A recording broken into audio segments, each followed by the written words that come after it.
Voilà, il est 12h30 dans le ZCL News en direct de Canal 10, en direct aussi de Radio Tension et de C10 FM. Merci d'être avec nous.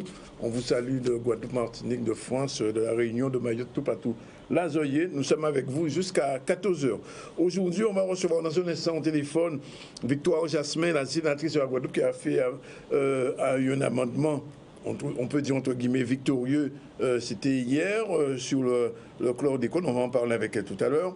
Lydia Barfleur est déjà avec nous, le responsable de la mission université, mais on parlera de la Caribine. Oui, bonjour Lydia. Bonjour Danick. Merci d'être là. Régis Dagnette, chargé de projet de la MMG, sera aussi avec nous, et puis nous aurons bien évidemment, comme chaque jeudi, nos chroniques, la chroniqueuse Karine Coquin qui viendra parler de la communication autour de la com. C'est la première chronique de cette nouvelle chroniqueuse. Et puis, on va retrouver Nathalie Jacobi-Corali.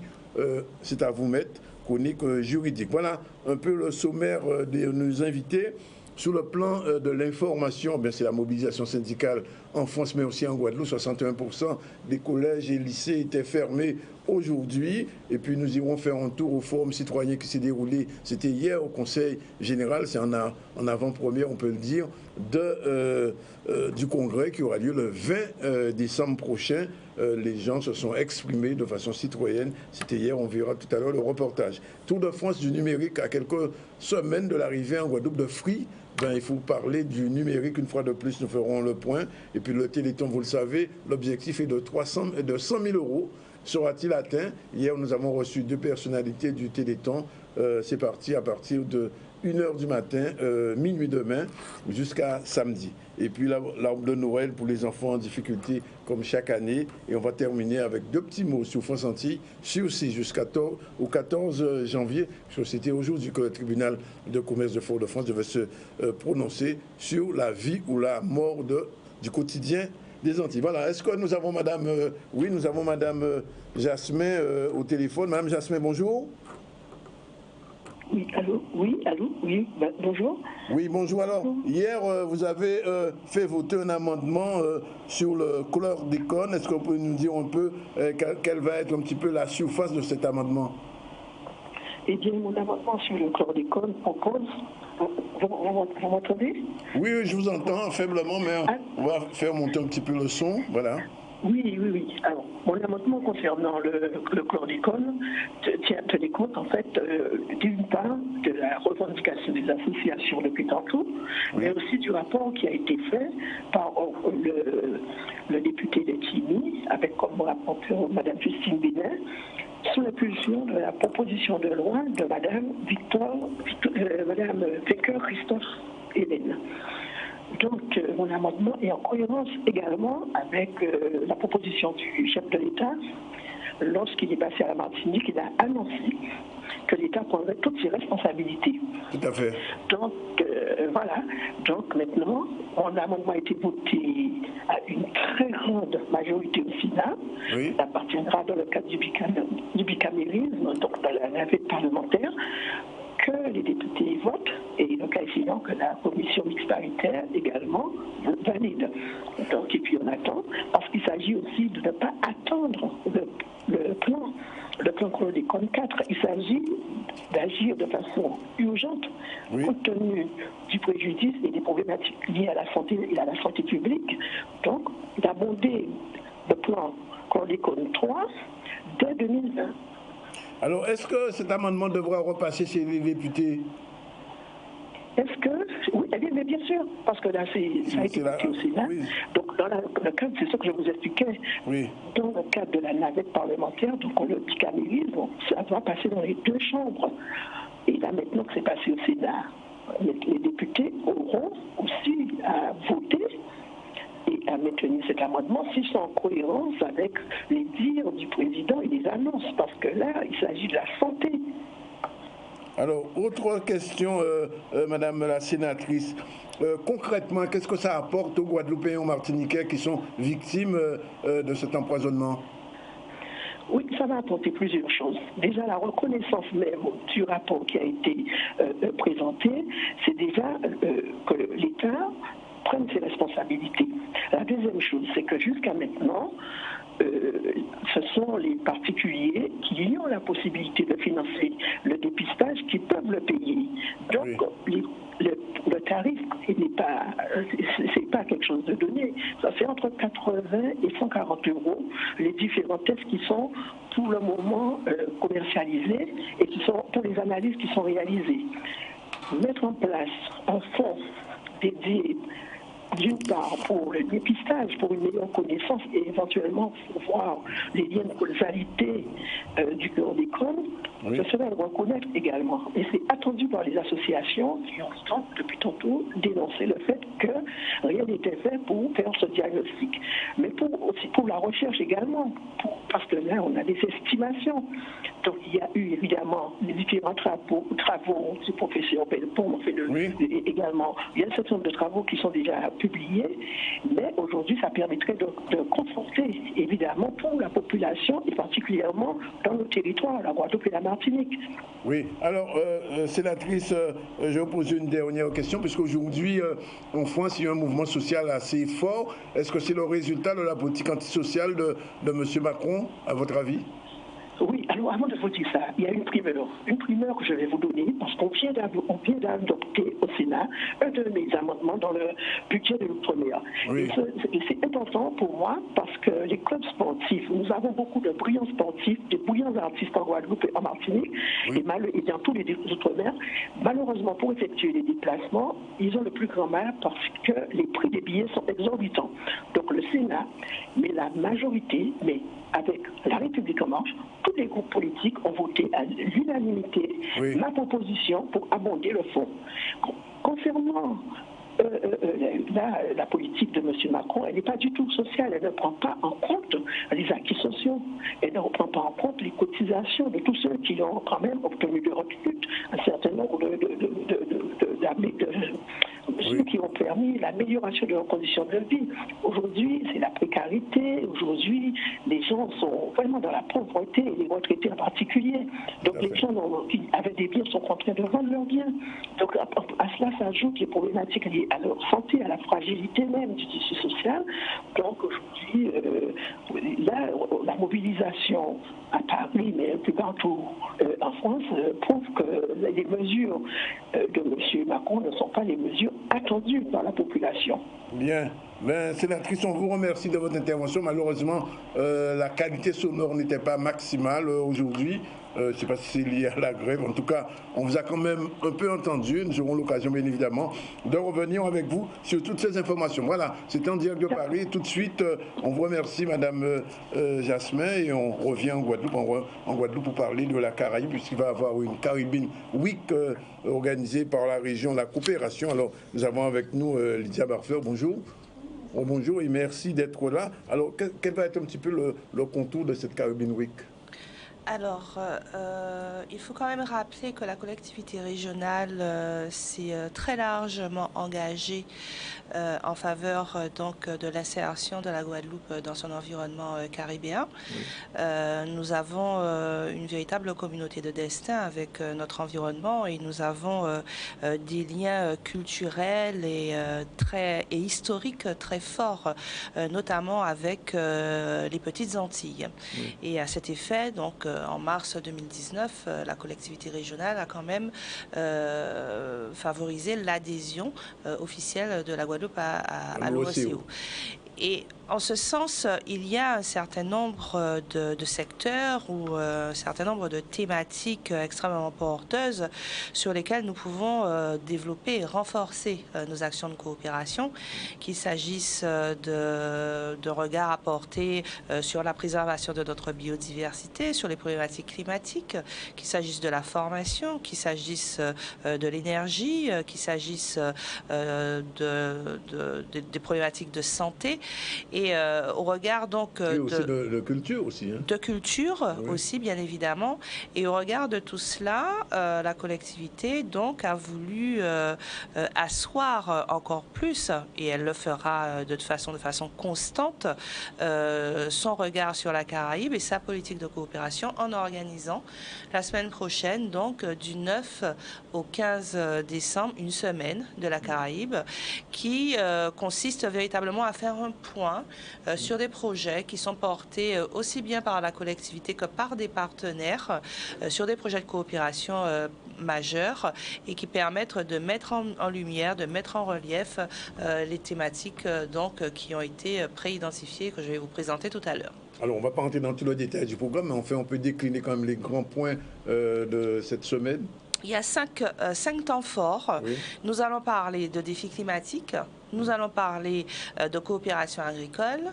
Nous allons parler... Avec des Haïtiens, je crois. Avec en partie aussi des Haïtiens. Nous allons parler de coopération universitaire, notamment à travers la problématique de la mobilité étudiante, de coopération médicale et d'industrie culturelle et créative. Et enfin, pour terminer, nous avons convié un certain nombre d'artisans et de créateurs à venir participer donc à Joie Tradition, à pouvoir exposer donc leurs produits et notamment nous aurons un créateur de mode qui participera au défilé de clôture finale de Joie Tradition. Alors, Lydia Banfer, on sait très bien que vous avez été pendant longtemps une Caribéenne avertie. Je le suis toujours. Vous l'êtes toujours. Bon, alors, je ne parle pas au passé. Ça signifie que cette manifestation est un petit peu une porte ouverte de la Guadeloupe vers la Caraïbe ou l'inverse, ou les deux? Ce sont les deux. Je pense que là, nous sommes rentrés, me semble-t-il, dans une autre dynamique, dans un autre état d'esprit. On sent bien qu'il y a un regard de plus en plus ouvert vers notre région d'appartenance et que la collectivité régionale puisse, de façon institutionnelle, bien marquer cette volonté de favoriser cette insertion et d'accompagner, en tout cas, l'ouverture de la Guadeloupe vers la Caraïbe, mais aussi l'ouverture de la Caraïbe vers la Guadeloupe. Manifeste quand même d'une évolution certaine que l'on peut noter depuis quelques années en Guadeloupe. Alors ça signifie qu'il y aura des Caribéens de Barbade, de Trinidad, Alors nous aurons des Caribéens d'Haïti, de Sainte-Lucie, de la Dominique, de Trinidad et de la Jamaïque qui viendront donc échanger, discuter, partager, favoriser la mise en réseau au travers des thématiques concernées. Je tiens quand même à souligner que la dernière conférence qui portera sur les industries culturelles et créatives et qui se tiendra donc le vendredi 13 sera animée par une Trinidadienne, Lisa Gordon, qui est en train de finaliser sa thèse de doctorat sur les échanges de musique live, les échanges commerciaux en tout cas, entre l'Union européenne et le CARIFORUM en faisant une étude comparative à travers les échanges qu'il y a entre la Guadeloupe et Trinidad. Oui, tout à fait. D'ailleurs, on avait rencontré à CariFesta cette année et elle parle français. Et elle parle français par ailleurs. Oui. Très bien. Même très bien. Alors, sur le plan de l'agriculture, quel va être non pas la thématique, mais le niveau d'échange entre la Guadeloupe et Haïti et les pays de la Caraïbe? Alors, le niveau d'échange, c'est véritablement... un atelier? C'est un atelier. C'est plutôt une table ronde sur la coopération agricole qui fait un focus sur une problématique largement partagée qui tend à se développer, à savoir la petite agriculture familiale et notamment l'agriculture bioéconomique et agroécologique. Oui. Et donc, pour ce faire, nous avons l'Institut pour le développement et la recherche agricole de la Caraïbe, le CARDI, qui est un centre d'excellence qui mène des travaux en la matière. L'Alliance pour une agriculture caribéenne, qui est une organisation non gouvernementale qui également fait un travail relativement consistant sur ces questions-là. Et enfin, l'appui au développement de la paysannerie de Grand-Anse à travers la représentation du maire de Grand-Anse, car c'est une organisation qui vise véritablement à développer le secteur agricole dans cette région d'Haïti à travers le développement durable et aussi à travers la production, plus particulièrement de l'igname jaune qui tend malheureusement à notre niveau, je dirais entre guillemets, j'espère ne pas me tromper, à disparaître quelque peu. Malheureusement. Voilà. Voilà. Donc l'objectif vraiment de la table ronde, c'est de faire le point sur les problématiques de sécurité, de souveraineté alimentaire et de transition agroécologique, Mais in fine, au-delà du point qui sera fait à travers les débats, les échanges, les bonnes pratiques, il conviendra de tomber d'accord, en fait, sur un rendez-vous annuel entre les acteurs agricoles, un rendez-vous annuel de la coopération agricole qui visera véritablement à remettre sur le tapis les différents grands dossiers qui soulèvent les milieux agricoles de la Caraïbe, dossiers qui sont largement partagés. Alors, vous êtes universitaire, on le sait, et il va y avoir dans le cadre de cette semaine aussi, on peut dire, un focus sur l'université de la Guadeloupe, enfin des Antilles et de la Caraïbe. Oui, alors on va faire un point avec, car nous avons invité aussi, et il faut le souligner, des représentants de l'Organisation des États de la Caraïbe orientale. Donc, nous avons l'unité de développement et de gestion éducative de l'OECO et nous allons faire un point sur les problématiques de coopération universitaire, mais à travers le prisme de la mobilité étudiante. Oui. Je pense que la Caraïbe se construit aussi à travers les rencontres, les échanges de personnes, et cela commence avec la jeunesse. Il y a une forte demande, il y a aussi un mouvement qui s'inscrit en la matière. La collectivité régionale a élaboré un programme de mobilité étudiante à destination de la Caraïbe, le programme CariMove, et il s'agit de voir donc avec l'OECO dans quelle mesure on peut véritablement développer aussi la mobilité entrante, c'est-à-dire voir dans quelle mesure l'Université des Antilles pourrait favorablement accueillir de plus en plus d'étudiants qui viennent de la zone OECO. En la matière, nous sommes un petit peu en concurrence avec l'Université des West Indies, oui, mais c'est de bonne guerre, c'est normal. Et il s'agit quand même de mettre en avant l'excellence de l'outil de formation universitaire, l'excellence de l'offre de formation et de recherche que nous avons ici sur le pôle Guadeloupe de l'UA. Alors, avant de terminer, juste un petit point. Toutes ces conférences et ces rencontres ont lieu en grand public. Le public qui nous écoute pourra éventuellement y participer. Alors, la première conférence qui se tient le lundi 9, qui porte sur les problématiques du changement climatique, qui se tient à l'UFRSJ de Fouillol, est une conférence grand public. La dernière conférence du vendredi 13, qui se tient donc à l'espace régional du Rézé, est également une conférence grand public. Ces deux conférences débutent à 18h30. Cependant, les tables rondes sur la coopération agricole et sur la coopération médicale sont des tables rondes qui sont réservées quand même aux spécialistes et qui ont donc été taillées sur la base d'invitations transmises à ces personnes ressources. Bon, écoutez, remercie. Juste un petit mot. J'imagine qu'à partir de l'année prochaine, jour à tradition, il faudra le traduire en anglais. Ah, ben, j'espère bien. J'espère bien. En anglais et en espagnol. Tout à fait, ce sera une très bonne chose. Une tradition non, vu que des amis caribéens participeront à cette manifestation emblématique et qui est très, très prisée en Guadeloupe. Tout à fait. Et ça leur donnera l'occasion véritablement de voir comment tout ceci est organisé et de se faire le relais de cette manifestation au niveau de leur territoire respectif. Et j'ose espérer d'encourager en tout cas leurs partenaires à les accompagner pour pouvoir venir plus durablement et participer à Jeux à tradition. Alors ça signifie aussi que dans les jours qui viennent à partir de lundi, on aura l'occasion de recevoir d'autres personnes liées en âge, si je puis dire, avec ce Caribbean Week. Oui, tous les jours, et je vous remercie beaucoup, je te remercie plutôt. Tous les jours, donc il y aura un des intervenants des différentes séquences qui seront abordées au cours de cette semaine, qui viendra sur le plateau de ZCL et qui pourra donc présenter en amont ou après, en amont ce qui va se dire ou après ce qui a été dit. Voilà. Voilà, bien, merci Lydia Barfleur et à toi. Bonne Happy Caribbean Week, on peut dire, pour la région et pour la Guadeloupe. C'est une bonne chose pour nous-mêmes qui sommes très caribéens. Et on va tout de suite, Naïla, on est prêt pour l'information. Bonjour Naïla. Bonjour. Et donc on va parler tout de suite de la mobilisation syndicale. Tout à fait, mobilisation très suivie contre la réforme des retraites. Donc aujourd'hui, dans les rues de Pointe-à-Pitre, mobilisation contre cette réforme annoncée par le gouvernement. On se rappelle l'origine de l'appel à la grève pour le futur système universel des retraites par points, censé remplacer 42 régimes existants, donc fonctionnaires privés, régimes spéciaux complémentaires. Donc 9 organisations syndicales donc, ont appelé à cette mobilisation et espèrent vraiment gagner en force et en mouvement. Un mouvement qui peut durer, parce qu'il y a une reconduction de préavis de 24 heures si effectivement ils ne sont pas entendus. On sait que cette mobilisation est aussi une répercussion sur la France. On a pu le voir depuis ce matin. Reportage en images. Oui, et surtout, la CFTC n'est pas signataire au jeu de nous dans le combat là. Mais ce qui est important, c'est que ça a joué en France. On a dit ça a joué en France. Mais le fait qu'en France, ça a réussi, le pays l'a paralysé. À La Réunion, c'est 5000 manifestants dans les rues ce matin là.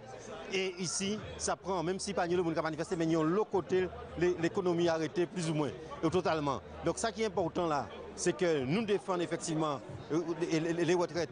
Et surtout les régimes spéciaux et tout ça qui est à l'entourage, mais surtout qu'elle nous posait tous les problèmes qui posaient, qu'elle nous confrontait. Et nous a dit que ça nous fait la joie de la son démonstration et fait nous aller vers le futur parce qu'il n'y a pas un seul jour, ça qui est réglé. Aujourd'hui, le système de retraite que nous propose ce gouvernement va impacter énormément les enseignants, bien plus que tous les autres fonctionnaires. Nous avons fait des calculs et toutes les simulations nous montrent bien que les enseignants en moyenne perdront entre 350 et 800 euros sur leur pension. Donc ce n'est pas acceptable que nous puissions rester immobiles face à cette attaque frontale de ce gouvernement. Oui, les écoles sont fermées. Nous avons plus de 90% de grévistes dans le premier degré, plus de 55% de grévistes dans le second degré. Aujourd'hui, plus de 150 écoles sont fermées en Guadeloupe. La totalité des écoles de Saint-Martin sont fermées et de nombreux collèges également sont fermés. Nous devons nous mobiliser. Aujourd'hui, ce gouvernement est en train de raconter que nous sommes en déficit. Ce n'est pas vrai. Le gouvernement Jospin avait justement mis en place un certain nombre de dispositions. Aujourd'hui, il y a plus de 150 milliards de réserves justement pour faire face à cette difficulté du surnombre de jeunes, de personnes qui vont partir à la retraite dans les années 25 jusqu'aux années 2035.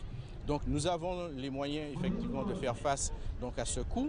Maintenant, il est hors de question que nous acceptions de nous voir justement plumés par ce gouvernement alors qu'il y a des millions et des millions distribués pour les plus riches. Parle un peu de ce qui se passe en France. Voilà un mouvement social effectivement qui a été déjà reconduit en France pour la RATP. Je dis ça pour nos amis guadeloupéens qui vivent en bas en Froidillage. Donc il y a marché encore puisque lundi, la RATP a dit qu'à mettre ça pire encore. Et on sait qu'à Paris, ça n'a pas été évident. Dans certaines villes de France, à Nantes, il y a eu des incidents assez graves. Il y a aussi, on verra peut-être un reportage de Maurice Cessé d'ici ce soir, il y a eu aussi des incidents à Paris, puisque malgré le déploiement massif de Mamblo dans les rues de Paris, eh bien, les gens, ils ne sont pas contents et ils le font savoir. Forum citoyen, c'était hier à Basse-Terre, en avant-première du Congrès. Le Congrès aura lieu le 20 et donc la région et le Conseil général et quelques citoyens se sont exprimés, Naïla. Oui, tout à fait. Dans l'hémicycle du Conseil régional à Basse-Terre s'est tenu le grand forum citoyen organisé par les deux instances, Conseil régional et Conseil départemental, bien en amont du Congrès des élus annoncé le 20 décembre. Ils ont mis en place justement ce forum présidé par Christophe Roacter et Lucette Vérac.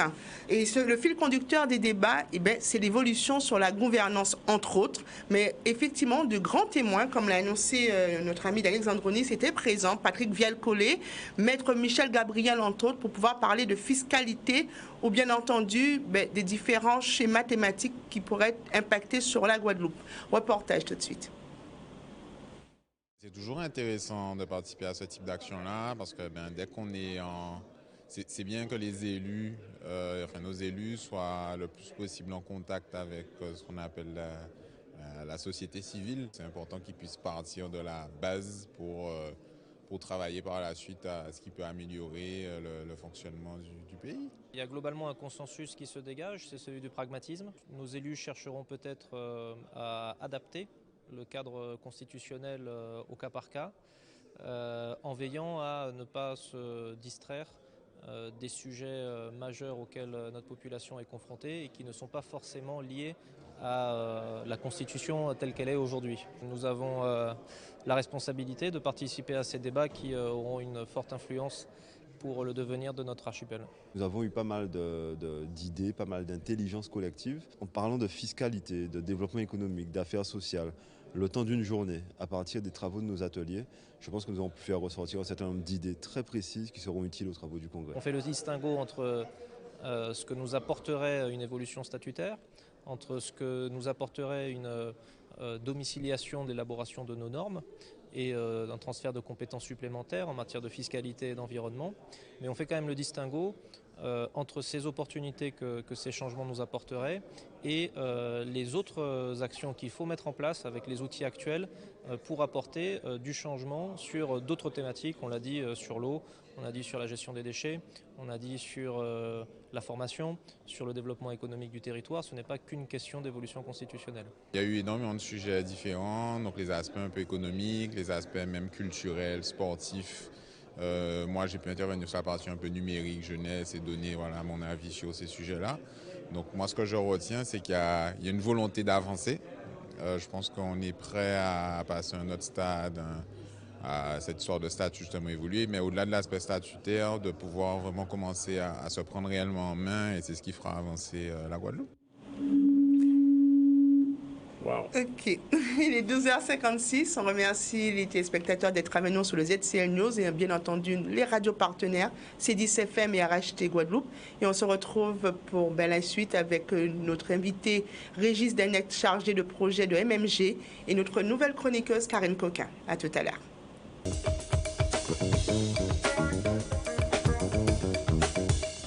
J'ai bien mis en plus un objet pour toi. Hein.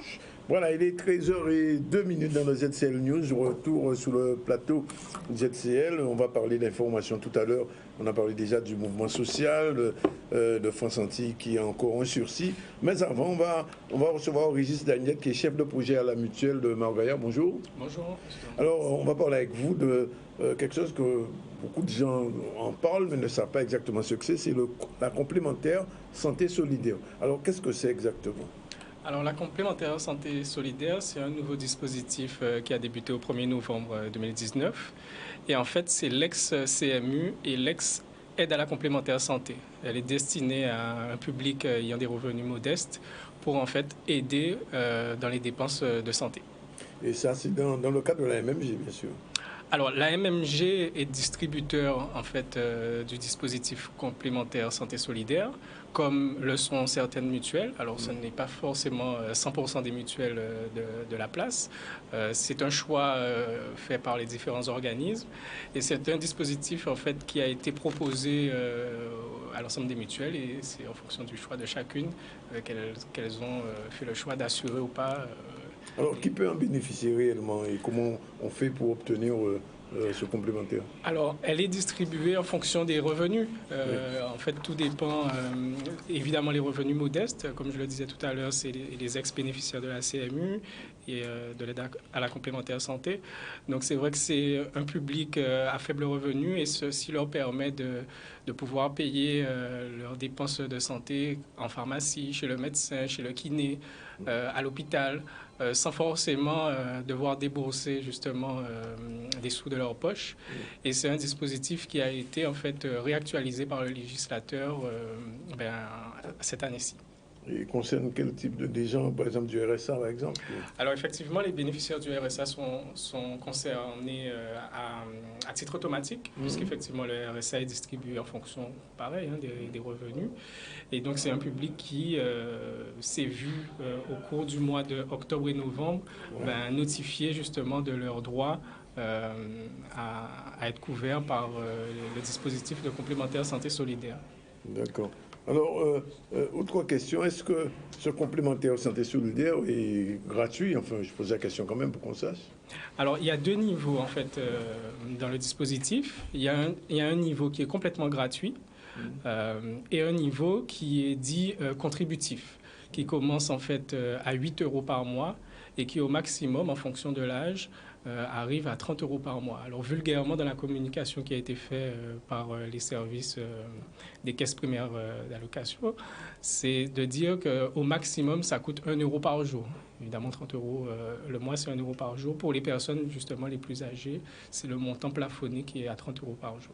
Alors, compte tenu du fait que la complémentaire santé, c'est le résultat d'une fusion, finalement, entre CMU et la CS. Alors, qu'est-ce qui va réellement changer? Parce que les gens qui nous écoutent se disent, bon, mais 4 CMU en moins, quand on a fait éveil, etc.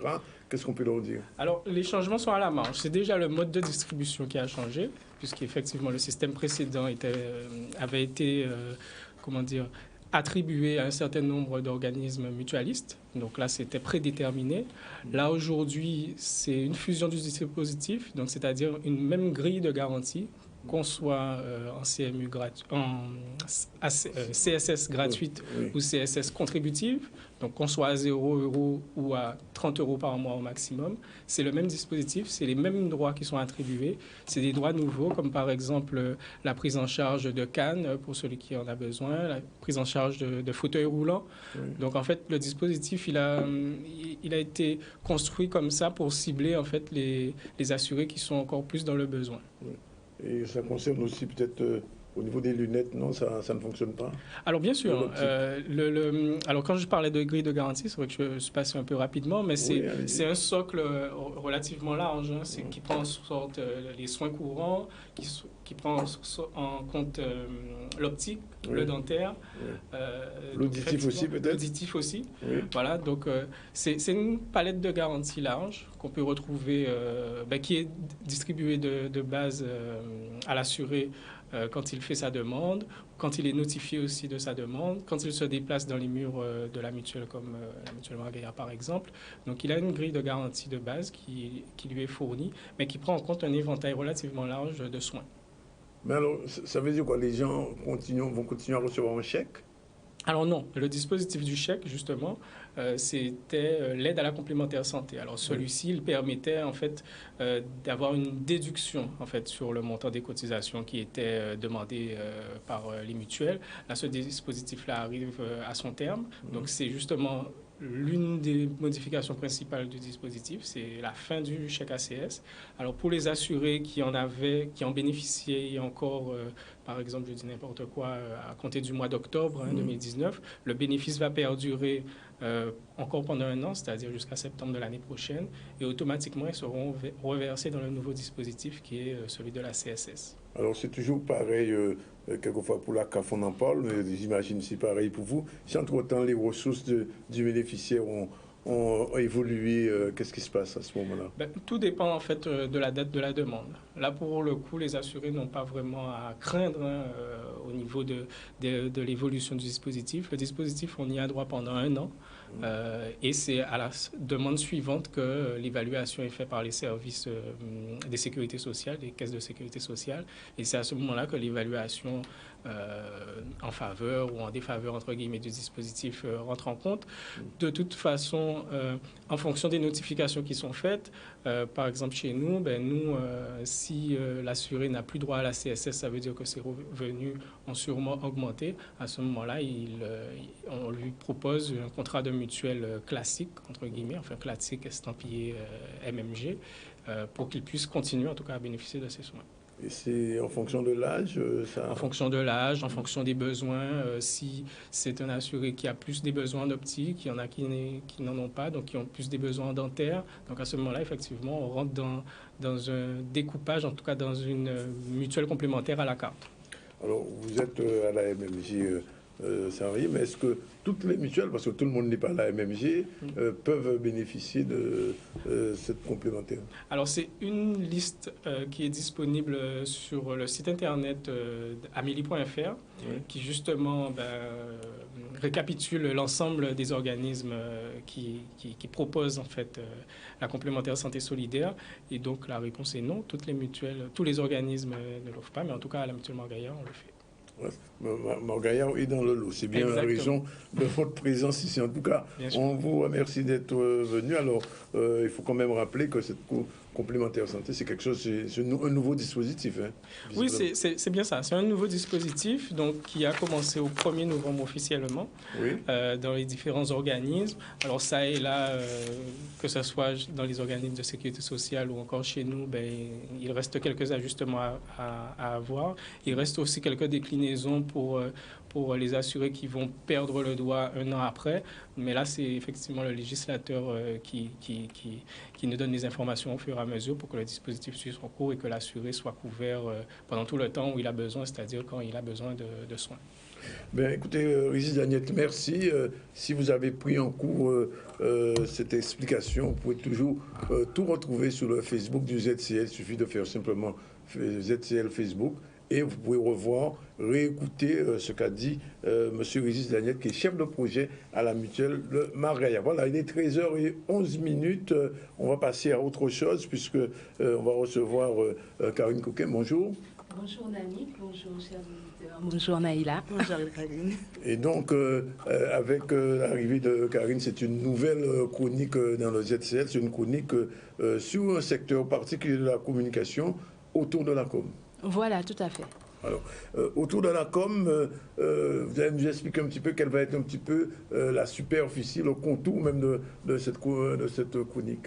Eh bien, cette chronique va aborder toutes les questions justement liées à la communication, donc gravitant autour de la communication, sur la communication et pour une meilleure communication des entreprises et des porteurs de projets. C'est-à-dire que quelqu'un qui nous regarde là en ce moment, et qui écoute votre chronique devrait avoir des astuces, des éléments de langage, des astuces effectivement, des clés pour mieux comprendre les métiers du secteur, puisque c'est un secteur très vaste, et également pour peut-être éviter les pièges qui pourraient retarder la construction, la mise en place de son projet. Alors aujourd'hui, pour cette première chronique, on parlera de quoi ? Eh bien, on va parler du logotype, un très vaste sujet qui risque de déborder sur plus d'une chronique d'ailleurs. Alors, logotype, moi je connais logo. Logotype et logo, c'est la même chose? Oui, un logo, en fait, c'est juste le diminutif du logotype. Oui. Le logotype, c'est, comment dire, c'est le visage, c'est comme le visage de l'entreprise. Celle-là, ça, c'est un logotype ou un logo? C'est les deux, c'est le logo. Voilà, moi je préfère dire logotype puisque c'est le terme initial. Ah, oui. Mais quand vous allez au cinéma, vous dites je vais au cinématographe? Bon, écoutez, chaque secteur a, on va dire, ses petites subtilités. Le logo est passé dans le langage courant et si vous voulez, la problématique du fait d'utiliser ce terme-là fait que dans le logo, on englobe un petit peu tout, également l'emblème. Alors, un emblème, qu'est-ce que c'est? Un emblème, en fait, c'est davantage la partie illustrée du logotype. Donc, l'emblème est indépendant du logo, mais l'emblème fonctionne avec le logo. L'emblème, c'est, comment dire, on peut regarder peut-être les images que j'ai envoyées. Voilà, on a l'emblème, on a des emblèmes très connus comme l'emblème de Twitter. Donc voilà, sans avoir le logo de Twitter, qui est comment dire, la combinaison typographique, on sait qu'il s'agit de Twitter dès qu'on voit l'illustration du petit oiseau. Oui. Pareil pour la virgule de Nike, pareil pour Carrefour, Firefox pour les habitués des navigateurs et d'Internet. Bon, on reconnaît le Crédit Agricole et le fameux M de McDonald's. D'accord. Alors, est-ce qu'un logotype, puisque je vais prendre le mot, logotype doit être forcément original?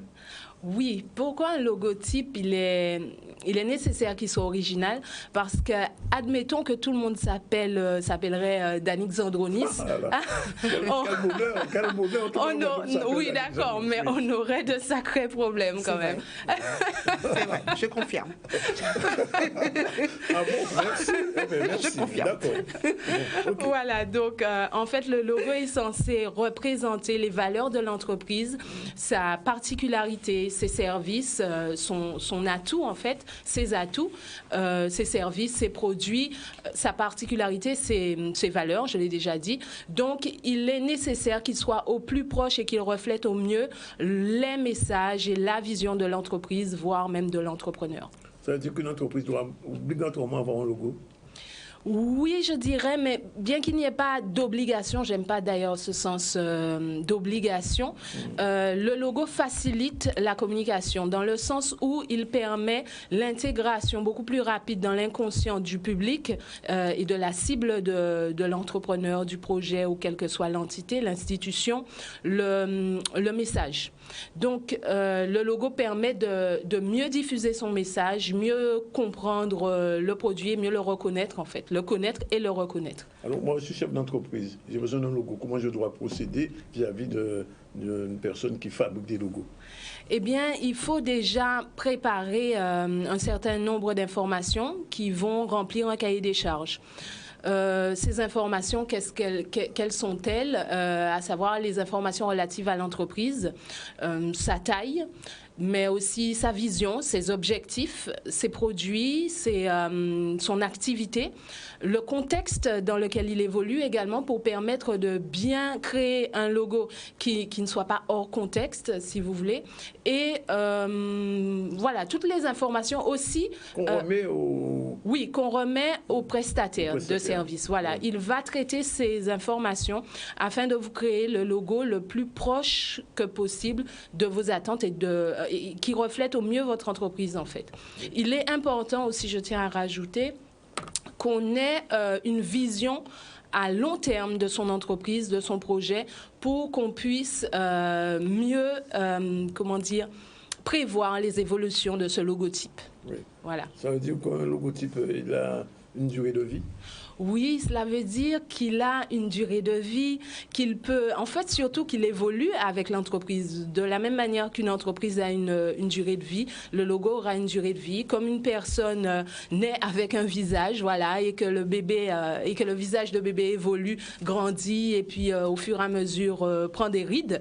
Le logo, c'est pareil. Le logo, la particularité, c'est qu'il souvent il suit la tendance, ce qui n'est pas forcément une bonne pratique d'ailleurs. Il suit une tendance et au fur et à mesure de l'évolution de ces tendances, on est parfois obligé de modifier son logotype, voire le rafraîchir. On parle alors de refonte. Ou de refonte quand la modification est assez lourde, ou tout simplement d'évolution comme c'est le cas pour Apple et pour Lego. Oui. Apple, ça n'a pas tellement bougé. Non, ça n'a pas beaucoup bougé. On parle plus d'évolution.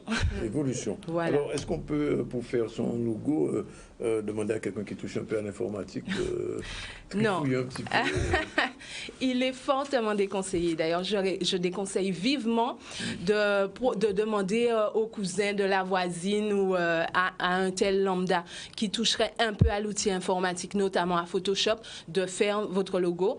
Pourquoi? Parce qu'on se retrouvera à terme, finalement, et peut-être même à très court terme, avec des problèmes d'ordre technique qui remonteront bien souvent des imprimeurs qui vous diront « Est-ce que vous pouvez me transmettre un logo au format vectoriel ?» Le format vectoriel, qu'est-ce que c'est? Je ne sais pas. Voici ce qu'on m'a donné. C'est ce qu'on entend souvent dire. C'est ce que les prestataires nous disent. C'est ce qu'ils disent, en tout cas, que les clients n'ont pas le bon format de logo. Et le client ne sait pas ce que ça veut dire un logo vectoriel. Il a eu généralement un seul fichier et ça ne suffit pas. Voilà. Alors, c'est quoi un logo vectoriel en deux petits mots quand même? En deux petits mots, le format vectoriel est l'opposé du format bitmap, qui est le format pixel. Bon, attendez. On va y aller doucement. On se calme. Oui. D'accord. Le format vectoriel, en tout cas, il permet d'utiliser son logo en très petit comme en très grand, sans perte de qualité. On peut être déformé sans vraiment... Voilà, en fait, pas déformé, étiré sans être déformé. Voilà, sans le déformer et sans réduire sa qualité, quoi. Oui. Voilà. Donc avec le logo, on utilise Photoshop pour le logo en général? Non, pas du tout. Photoshop, c'est un logiciel de retouche photo. Beaucoup de prestataires utilisent Photoshop pour la conception de logotypes, mais je le déconseille vivement.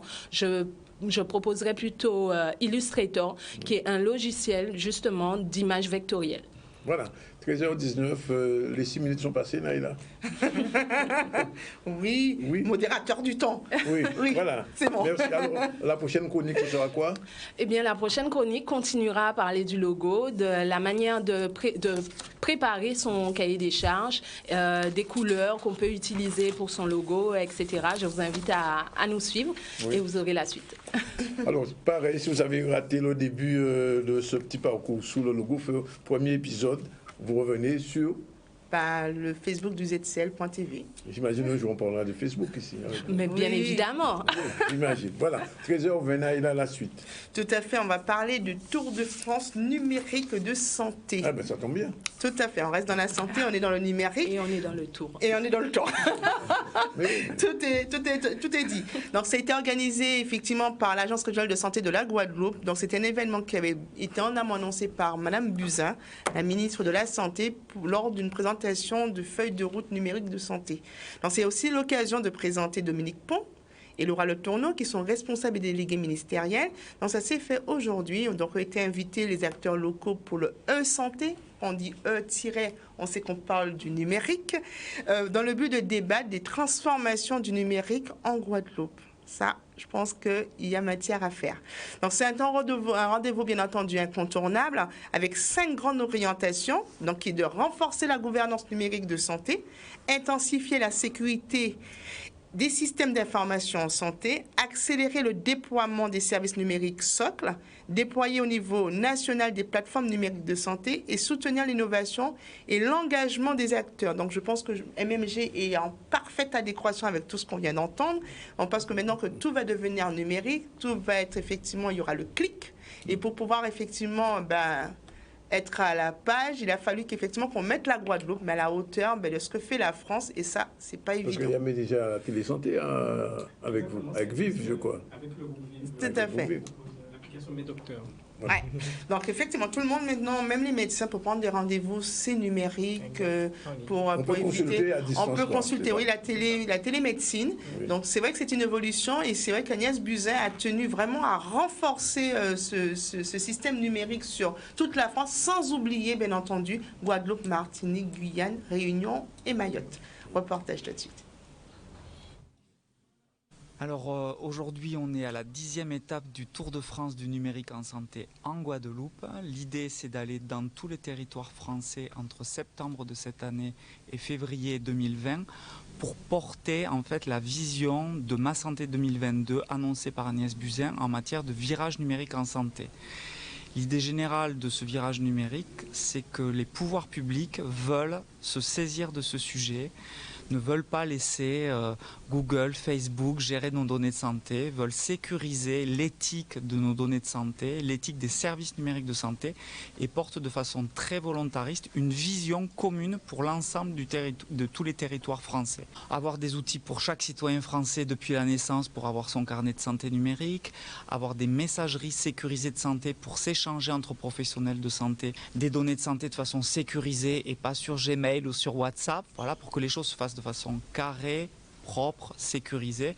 Voilà la volonté des pouvoirs publics. Mais cette façon de présenter les choses, cette façon de vouloir porter une politique publique, on veut le faire dans les territoires, au contact, voilà, comme aujourd'hui en Guadeloupe, où en même temps qu'on explique la vision nationale, on assiste aussi à des présentations de toute la dynamique territoriale, qui d'ailleurs en Guadeloupe est assez impressionnante. Le fait d'être un archipel crée une espèce de discontinuité du territoire. Avoir le meilleur expert à proximité sur une petite île, c'est très compliqué. Donc le fait d'avoir des outils numériques qui vont nous permettre d'accéder à l'expertise, de pouvoir poser des questions à distance ou bien même faire des diagnostics à distance, vont permettre vraiment de désenclaver ces territoires qui sont un petit peu éloignés ou qui sont en difficulté pour avoir des professionnels de santé. Le nouvel hôpital, donc le nouveau CHU, il sera évidemment, quand il va sortir de terre, un des plus modernes de France. Donc on ne peut pas le penser sans numérique, évidemment. Il sera numérisé complètement. Et nous ferons très probablement un point communication spécifique sur la numérisation du nouveau CHU. Mais oui, bien sûr, il sera numérisé. Alors, il est 13h24, on va prendre une nouvelle page publicitaire et on vous dit à tout à l'heure pour la nouvelle chronique, la chronique juridique. C'est à vous mettre. À tout à l'heure.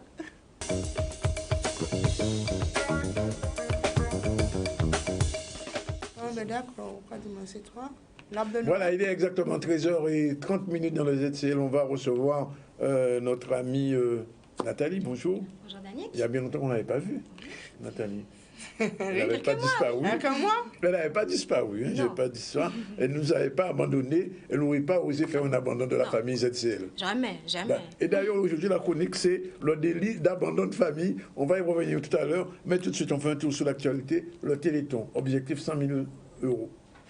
Oui, tout à fait. On les avait reçus pour le Téléthon. Donc, c'est un rendez-vous le 6 et le 7 décembre. La Guadeloupe sera effectivement en mode solidaire pour que justement cette maladie puisse effectivement être éradiquée, la myopathie. Donc, on a eu hier effectivement sur nos plateaux les 2 représentants du Téléthon Guadeloupe. Ils nous ont invités à une conférence de presse pour vous en dire un petit peu plus. Reportage. Citroën a décidé d'être partenaire de ce Téléthon 2019 et nous on s'investit en mettant à disposition des véhicules pour en quelque sorte former la caravane de ce Téléthon 2019 afin de transporter tous les artistes et chanteurs et animateurs de cette manifestation sur les 3 jours. On a mis à disposition dans nos concessions à Pointe-à-Pitre et Baïf des urnes pour permettre de récolter déjà les dons depuis plus de 15 jours. Donc c'est quelque chose qui marche bien.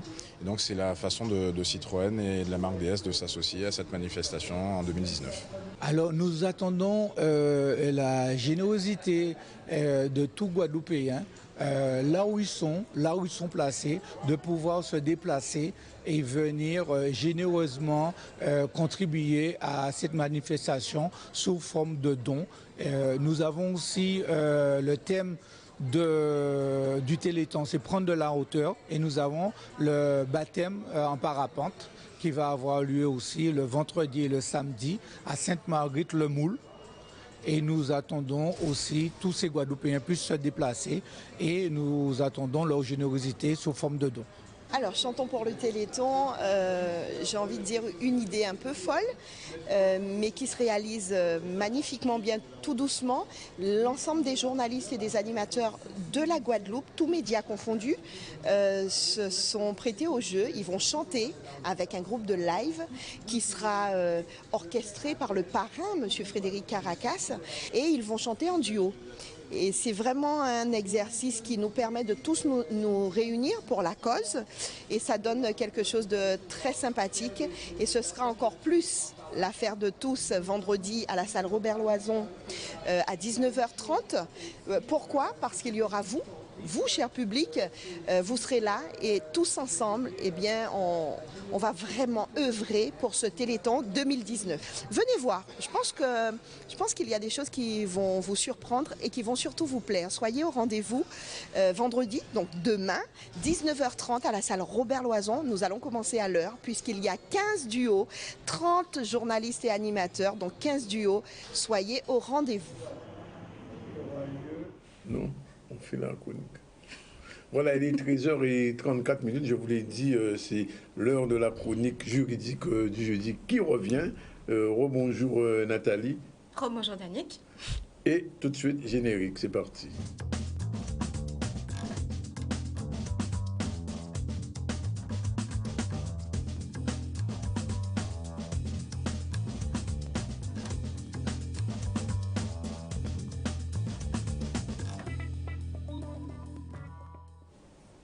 Alors, c'est à vous, maître, effectivement, et aujourd'hui, on va parler du délit d'abandon de famille, pas de la famille ZCF. Hein, non, pas tout à fait, la famille en général. En général. Alors, qu'est-ce que c'est que le délit d'abandon de famille? Alors, le délit d'abandon de famille est prévu à l'article 227-3 du Code pénal. Donc, je vais reprendre les dispositions de cet article. Cet article prévoit que le fait pour une personne de ne pas exécuter une décision judiciaire, une convention judiciairement homologuée ou une convention prévue à l'article 229-1 du Code civil, lui imposant de verser au profit d'un enfant mineur, d'un descendant, d'un ascendant ou du conjoint une pension, une contribution, des subsides ou des prestations de toute nature dues en raison de l'une des obligations familiales prévues par le Code civil, en demeurant plus de 2 mois sans s'acquitter intégralement de cette obligation. Donc, pour que ce délit soit vraiment constitué, il faut que le débiteur d'une pension alimentaire ne la paye pas pendant plus de 2 mois, c'est ça? Tout à fait. Donc, pour que ce délit soit constitué, il faudra que le débiteur ne paye pas cette pension pendant plus de 2 mois, et même si cette pension est payée partiellement. Bon, alors si la pension n'est pas payée pendant plus de 2 mois, que peut-on faire au créancier? Alors, la victime pourra aller porter plainte pour abandon de famille devant le commissariat ou la gendarmerie. Il pourra également déposer une plainte devant le procureur de la République ou encore faire une citation devant le tribunal correctionnel ou même saisir le doyen des juges d'instruction d'une plainte avec constitution de partie civile. Alors, pour nos téléspectateurs, qu'est-ce qu'on appelle citation directe devant le tribunal? C'est une très bonne question. Alors, une citation directe, c'est quoi? Alors, c'est le fait, elle se communique par exploit d'huissier. Donc, dans ce cas, la victime devra fournir des éléments dans cette citation, à savoir les éléments sur l'identité de l'auteur des faits, les éléments prouvant sa culpabilité et comme cette citation va se faire sans une enquête préalable, il faudra prouver que le délit est constitué. Par conséquent, la victime devra rapporter elle-même la preuve des faits qu'elle allègue. Ensuite, il faudra obtenir une date d'audience par le parquet qui devra être indiquée dans la citation. De plus, la victime devra également payer une consignation, sauf si elle bénéficie de l'aide juridictionnelle. Donc cette consignation va servir à quoi? C'est au cas où la victime serait condamnée, par exemple si elle faisait une citation, mais que cette citation serait abusive, ça serait au cas où elle serait condamnée à une amende. Donc ça serait pour couvrir l'amende à laquelle elle pourrait être condamnée. Alors, juste une petite précision. Est-ce qu'il y a un risque pour la victime de faire une citation directe seule? Tout à fait, parce que lorsqu'on fait une citation directe, cette citation doit répondre à un formalisme. Et si vous ne répondez pas à ce formalisme, vous serez sanctionné par la nullité de la citation. Oui, donc c'est pour ça que le mieux, c'est quand même, lorsqu'on fait une citation directe, de pouvoir être accompagné d'un professionnel. D'un avocat. C'est ça. Ou d'une avocate. Tout à fait. Voilà. De plus, donc comme je l'ai dit tout à l'heure, il faudra caractériser l'infraction, donc prouver son caractère intentionnel. Donc comment on prouve son caractère intentionnel? Il faut prouver que le débiteur n'a pas rempli son obligation, mais pour ne pas avoir rempli son obligation, il faut qu'il ait eu connaissance de cette obligation, donc d'une décision judiciaire. Et de plus, qu'il n'ait pas payé pendant plus de 2 mois. Donc, comme je l'ai indiqué, si la citation n'est pas... Si les faits ne sont pas caractérisés, ça va conduire à la relaxe du débiteur. Carrément. Et quel type de tribunal est compétent pour ce type de délit? Ça sera le tribunal correctionnel. Et dans quelle est la sanction qu'on... Si par exemple j'abandonne la famille ZCL, qu'est-ce que la famille ZCL, je ne sais pas si le législateur a prévu une sanction si on abandonne la famille ZCL. Là, on va regarder dans quelles conditions en fonction des statuts de l'association ZCL. Donc si par contre on a réalisé ma famille, tout court. Voilà, on a réalisé justement ce délit d'abandon de famille. Donc là, vous risquez une peine d'emprisonnement de 2 ans et une peine d'amende de 15 000 €. Et il y a prescription, on peut avoir prescription? Tout à fait. En matière de délit, la prescription est de 6 ans. Et concernant les arriérés de pension alimentaire, la prescription est de 5 ans. Et jusqu'à quelle date à peu près une pension alimentaire, on doit payer cette pension alimentaire? Est-ce qu'il y a une date butoir? Oui. Alors, malheureusement, le législateur n'a pas prévu de date, à savoir, on ne va pas dire, dès que l'enfant a 18 ans, on ne paie plus de pension alimentaire. Donc, ça va dépendre, s'il s'agit justement d'une pension alimentaire pour des enfants mineurs. Donc, la pension alimentaire sera due jusqu'à la majorité des enfants. Et lorsqu'ils seront majeurs, elle sera maintenue jusqu'à ce que ces enfants deviennent autonomes financièrement. Donc, si votre enfant a 18 ans et qu'il souhaite poursuivre des études, qu'il n'est pas autonome, la pension alimentaire est toujours due. Je sens que ça intéresse Naïl. Pas autonome. Non, mais ça m'interpelle. C'est-à-dire que s'il a 30 ans, qu'il est toujours au chômage, qu'il ne fait rien... ça peut être ça le problème, c'est que... Mais après, il faudra prouver si justement l'enfant, il a... Oui, c'est toujours un enfant. Oui, c'est toujours un enfant. S'il a 40 ans et qu'il ne travaille... Il faudra quand même prouver, est-ce que cette volonté, est-ce que c'est pas volontaire justement de ne pas travailler? Est-ce qu'il n'a pas des diplômes qui lui permettraient de travailler? Après, on va prendre également en compte la situation du débiteur. Donc après, le débiteur, ce qu'il pourra faire si cette pension alimentaire perdure dans le temps, il pourra demander aussi une diminution de la pension alimentaire s'il justifie justement d'une modification de ses ressources et charges. Donc, au cas par cas, quoi. Il y a un plafond minimum maximum pour la pension? Alors, généralement, donc en Guadeloupe, il n'y a pas forcément de plafond concernant le montant de la pension alimentaire. Donc ça va dépendre des ressources et des charges du débiteur et ça va dépendre également des besoins de l'enfant. Et donc après, le tribunal, il tranche en fonction des demandes. Que le débiteur lui achète une voiture. Là, on parle de pension alimentaire. On parle de montant mensuel. Attention. Donc là, qu'est-ce qu'on va regarder lorsqu'on va fixer la pension alimentaire? Donc comme je vous dis, admettons, le créancier demande, moi je veux une pension alimentaire de 1 000 €, on va dire. Et que le débiteur, il perçoit le SMIC. On est bien d'accord qu'il ne peut pas payer une pension alimentaire de 1 000 euros. Donc il va justifier de ses ressources et charges et le créancier va également justifier de sa situation de besoin et le tribunal va trancher. Mais si effectivement cette personne soit ne travaille pas ou qu'elle perçoit le SMIC, il n'aura jamais une pension alimentaire de 1 000 euros. Donc après, lorsqu'il y a litige, parce qu'on peut très bien demander une pension alimentaire et les deux parties sont d'accord devant le tribunal, devant le juge aux affaires familiales, ils disent on est d'accord sur le montant et là le juge aux affaires familiales il homologue sur le montant. Mais si justement il n'y a pas d'accord, là le juge aux affaires familiales va trancher, il va juger sur quoi? Sur pièce. Donc il va regarder les ressources et charges du débiteur qu'il aura justifié et également les demandes du créancier. Et là il va dire on va allouer une pension alimentaire, on va fixer la pension alimentaire à tel montant. Dans le cas, c'est vrai qu'on est là, on parle de pension alimentaire, ça veut dire que si un des partis est déjà à la retraite. Oui. Le plus souvent, c'est le mari. Ça arrive, oui. Il est déjà à la retraite et... Donc, il va percevoir sa pension de retraite. D'accord. Oui. Est-ce qu'ils sont tenus... ça veut dire est-ce que le montant va jouer par rapport à ça? Donc, vous voulez dire qu'au début, on a fixé une pension alimentaire et entre-temps, il a eu... Donc, forcément... Ses revenus, ils ont diminué. Ça justifie justement une demande de diminution de la pension alimentaire. D'accord. Parce que vous pouvez, lorsqu'il y a un changement de situation d'un côté ou de l'autre, que ce soit du débiteur ou du créancier, vous pouvez ressaisir le JAF pour demander une pension alimentaire.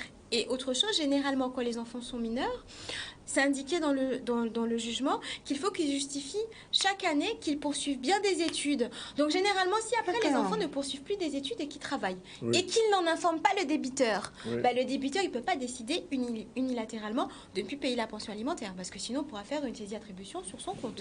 Ou on pourra également faire une saisie directement sur salaire. Il faudra qu'il ressaisisse le juge aux affaires familiales pour dire voilà, il y a un changement de situation, mon fils ou ma fille ou un tel ne m'a pas justifié qu'il poursuivait des études, donc par rapport à ça, à titre principal, moi je demande la suppression de la pension alimentaire et à titre subsidiaire, une diminution de cette pension si effectivement il poursuit bien des études. Parce que moi je justifie de ma situation nouvelle, je suis à la retraite, donc je perçois moins de ressources. Encore repasser par un avocat, des procédures et...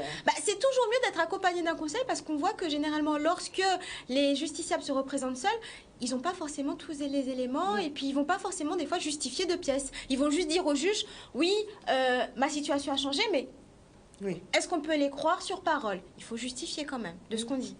Bien, alors écoutez, c'est une chronique particulièrement intéressante. Je suis sûr qu'elle intéresse beaucoup de Guadeloupéens ou de Guadeloupéennes. Donc si vous avez raté le début de cette chronique sur le délit d'abandon de famille, ZCL, Facebook, tout est là et vous pouvez tout revoir. Merci Nathalie en tout cas, qu'on retrouve dans quelques jours, dans quelques semaines, dans 2 semaines. Dans 2 semaines. Dans 2 semaines, pour une nouvelle chronique aussi intéressante et on l'espère. Voilà, il est 13h44 en direct dans le ZCL News, en direct aussi de RHC et de C10FM.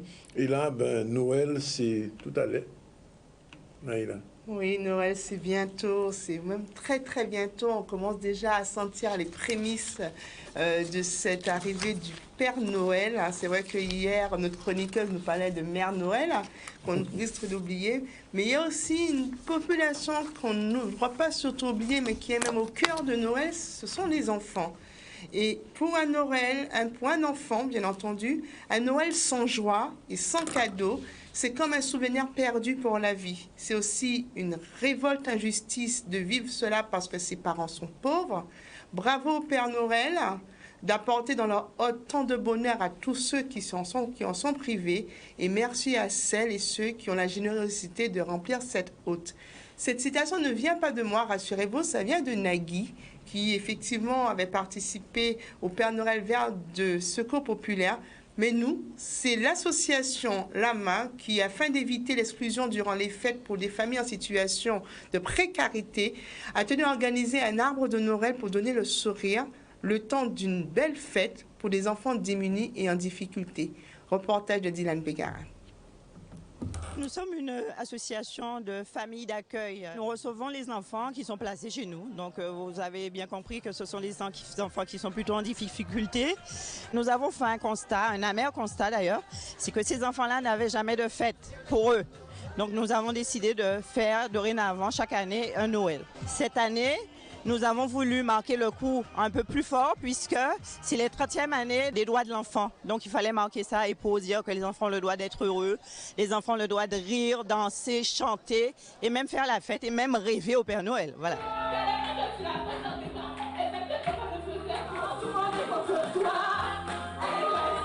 Alors le problème de la journée, vous l'avez vu, hein, il y a eu un chant, une jeune qui a chanté Maître Gims.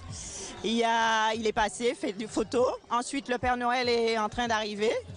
Il y a un spectacle de magiciens. Et puis, on va danser. Hein. Il y a aussi 2 autres artistes qui vont arriver plus tard pour faire animer un petit peu. Voilà, et puis on va danser, s'amuser. Puis 19h, tout le monde rentre puisque demain, il y a école. On va dire merci. Oh là là. Enfin, demain, il y a école, pas sûr. Hein, parce que là, c'était la grève, il est 13h, 46 minutes.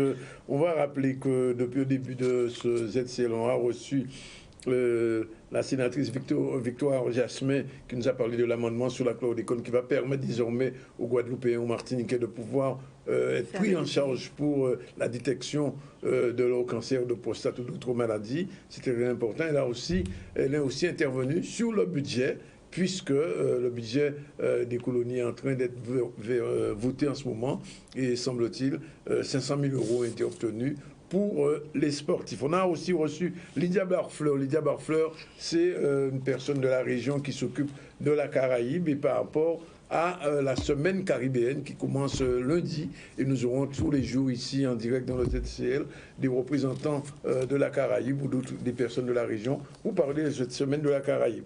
Régis Dagnette, chargé de projet de la MMG et Mutuelle Margaillard, est venu nous parler de la complémentaire santé et des mutuelles qui sont justement éligibles, dont la MMG. Et puis, nous avons eu la première chronique de Karine Coquin sur le logotype. C'est comme ça qu'il a crié, le logotype. Moi, je dis plutôt le logo, mais enfin bref.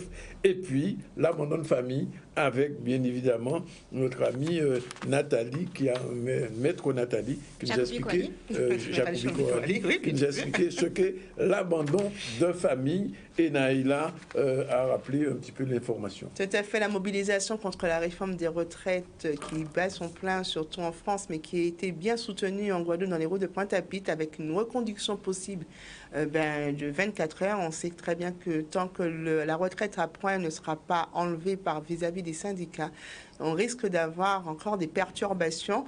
C'est aussi le grand forum citoyen qui s'est tenu à Bester, bien en amont, en prélude du congrès des élus qui aura lieu le 20 décembre prochain, donc sur la thématique de cette gouvernance, comment changer notre statut.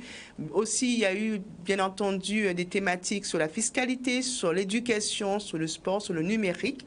Donc, c'est une journée où, effectivement, Madame Borel-Lincertin et Monsieur Harry Chalus n'étaient pas en présidence, mais étaient au banc des élus. Le Tour de France numérique de santé lancé par Agnès Buzyn, mais qui est aujourd'hui à nos portes en Guadeloupe pour les 5 orientations prévues pour justement le déploiement de ce numérique et éviter les fuites de données. Le numérique est devenu important en santé. On parle effectivement de téléassistance, on parle de télémédecine, on parle effectivement tant qu'à faire de notre carte vitale qui est aussi un sujet numérique. Donc ce Tour de France pour mise en place 2022 de notre système de santé numérique a commencé.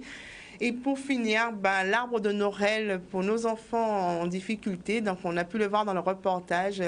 Maître Gims était présent avec d'autres artistes pour justement donner le sourire et la joie de vivre à ces enfants de la Guadeloupe. Voilà, il est 13h50. On termine avec une réalisation de Kevin, la question habituelle. Et Kevin? Ah, si Kevin. Et Kevin. Et Kevin demain. Oui, ah, oui. il peut Kevin. Il peut Kevin. Il peut Kevin demain? C'est ça, il dit il peut Kevin. Alors, il pas Kevin. Bon. Il pas Kevin.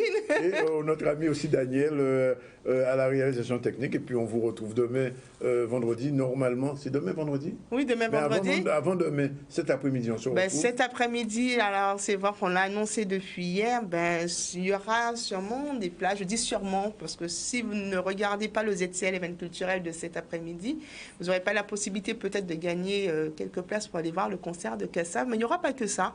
Il y aura des invités, mais des invités de qualité. Encore un moment, 45 minutes de bonheur à passer ensemble avec ce qui se fait en Guadeloupe. À partir de quelle heure? À partir de 16h jusqu'à 16h45. Donc, il y aura du monde sur le plateau.